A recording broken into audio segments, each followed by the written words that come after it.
familiarizando-se com o medo. O medo é uma reação natural ao nos aproximarmos da verdade. Iniciar uma jornada espiritual é como entrar em um barquinho muito pequeno e sair pelo mar em busca de terras desconhecidas.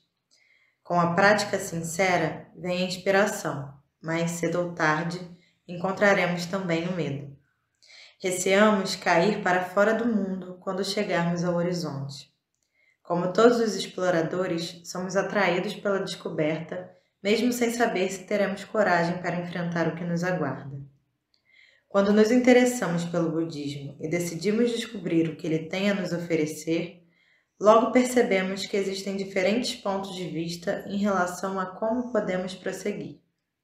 Com a meditação panorâmica, começamos a praticar a atenção plena, estando totalmente presentes em todas as nossas atividades e pensamentos. Na prática Zen, recebemos ensinamentos sobre o vazio e somos desafiados a nos conectar com a aberta e ilimitada clareza da mente. Os ensinamentos de Vajrayana nos apresentam o trabalho com a energia de todas as situações, encarando tudo que surge como inseparável do estado desperto. Qualquer uma dessas abordagens pode nos atrair e alimentar nosso entusiasmo, fazendo com que desejemos ir mais adiante. Entretanto, se estivermos dispostos a ir além da superfície e a praticar sem hesitação, inevitavelmente, em algum momento, sentiremos medo.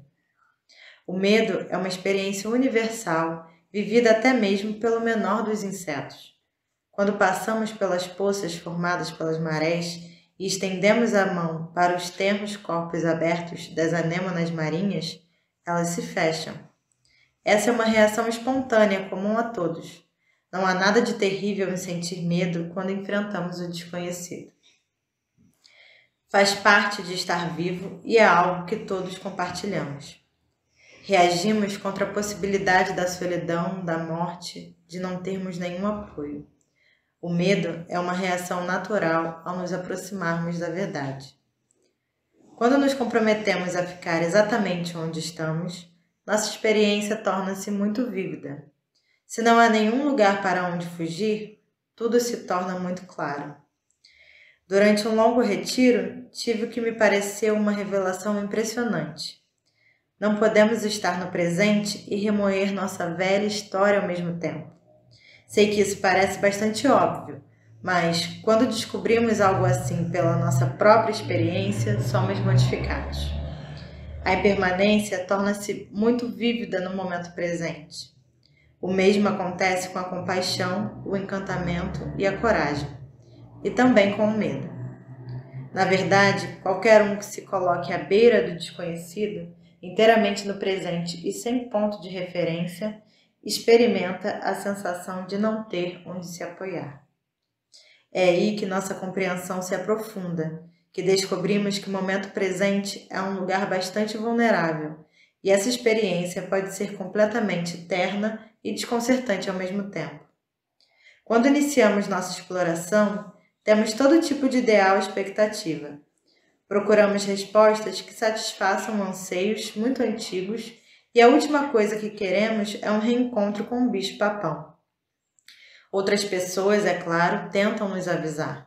Lembro quando recebi pela primeira vez orientação sobre meditação.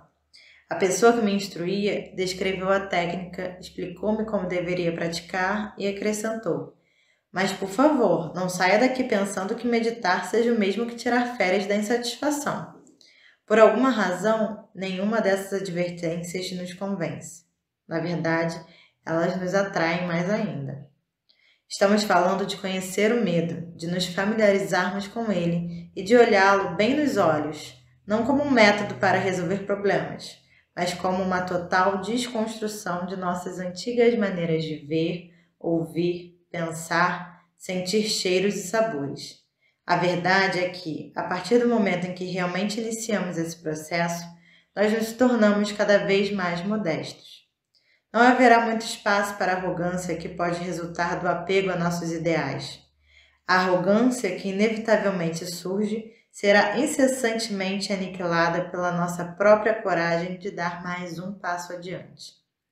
Essas descobertas são feitas por meio da prática e não têm nada a ver com qualquer tipo de crença.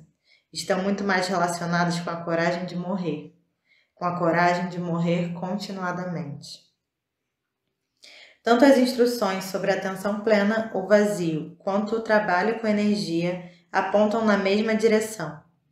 Quando estamos totalmente presentes, ficamos presos. Ficamos presos exatamente naquele tempo e lugar. Quando paramos ali e não tentamos dissimular, não reprimimos a situação, não colocamos a culpa em outras pessoas ou em nós mesmos, nós nos deparamos com uma pergunta indefinida que não tem uma resposta conceitual. Encontramos também nosso coração, como observou enfaticamente um aluno. Habilmente disfarçada sob a forma de medo, a natureza búdica nos dá um pontapé para nos tornarmos receptivos. Certa vez, assisti uma palestra sobre as experiências espirituais de um homem na Índia na década de 60. Ele estava determinado a livrar-se de suas emoções negativas. Lutava contra a raiva e a luxúria, contra a preguiça e o orgulho. Entretanto, o que ele mais queria era se livrar do medo. Seu professor de meditação sempre lhe dizia para parar de lutar. Ele, entretanto, achava que esse conselho era apenas mais uma forma de ensiná-lo a superar seus obstáculos. Finalmente, o mestre pediu que ele fosse meditar em uma pequena cabana ao pé de uma colina. Ele fechou a porta e acomodou-se para a prática.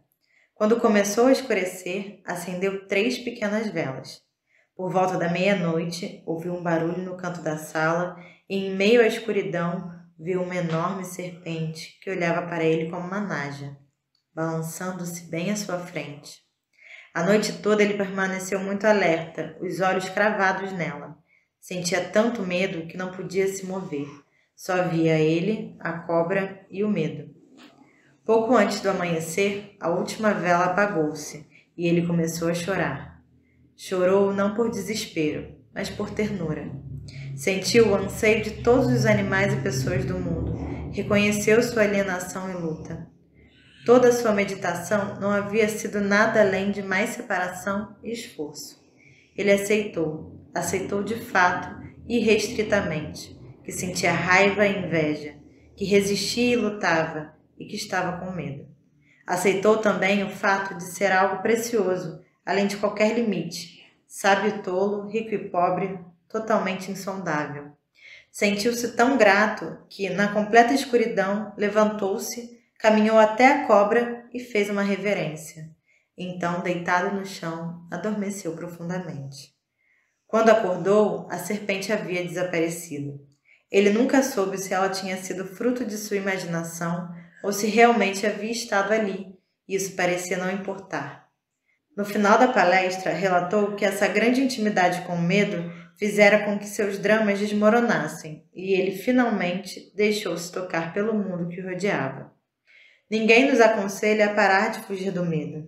Raramente somos estimulados a chegar mais perto, a simplesmente estar ali, a nos familiarizarmos com ele. Uma vez perguntei a Kobun Shino Roshi, mestre Zen, como era seu relacionamento com o medo. E ele respondeu: eu concordo. Entretanto, o conselho que geralmente recebemos nos diz para adoçá-lo, atenuá-lo, tomar um comprimido ou procurar distração. Usar todos os meios para fazer com que ele se vá. Não precisamos desse tipo de conselho porque nos dissociarmos do medo já é o que naturalmente fazemos.